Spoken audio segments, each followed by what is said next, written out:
O'zbekistonda Assalomu alaykum va rahmatullohi va barakatuh.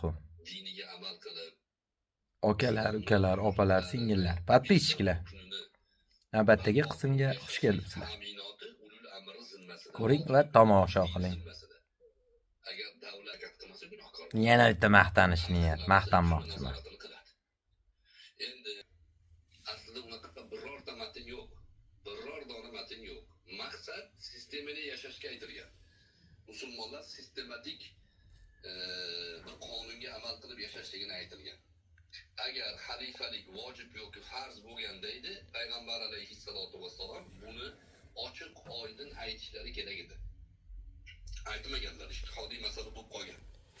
Payg'ambar alayhissalotu vassalom o'zlaridan keyin kim xalifa bo'lishini ochiq aytmaganlar, shuning uchun ixtilof bo'lgan. Bir jamoa ansorlardan, bir jamoa Qurayshdan, Quraysh o'zidan Abu Bakr Siddiq bahslarda, tortishuvlarda Abu Bakr Siddiq radhiyallohu anhu g'alaba qilganlar va shu kishiga bay'at bo'lgan.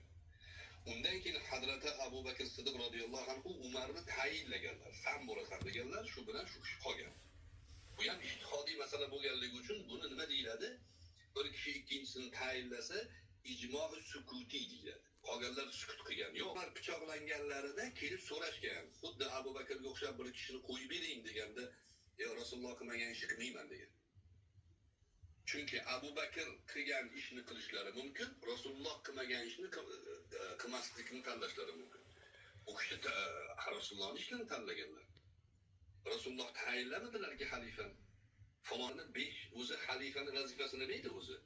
Xalifa musulmonlarni islomga amal qilishini himoya qilish kerak edi, huquqlarini himoya qilish kerak edi, jinoyatchilikni oldini olish kerak edi, ularni farovon yashashligini ta'minlash kerak edi.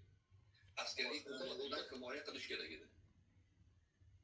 Tushunolgan gapingizni men hozir xalifalik vojib deb tomonidan so'radik. Deyapti Abbos aka, mana shu vojib amal ekan.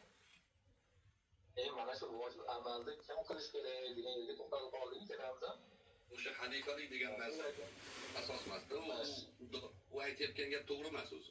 Xalifalik amalga to'xtalib ko'ngil xotirjam bo'ladi. Sizlar qilishingiz kerak ekan deb biz o'zimizni namozimizni o'qib yuraverishimiz kerak bo'lyapti-da. Siz aytsangiz, kim qilish kerak xalifalik davlatni tiklashlikda? Kimlarga vojib? Yo, davlat tiklash vojib degan gap yo'q. Unda hozir maqsad nimani ketyapti unda? Noto'g'ri narsa ustida ketyapsizlar-da. Shunaqa bo'lyapti.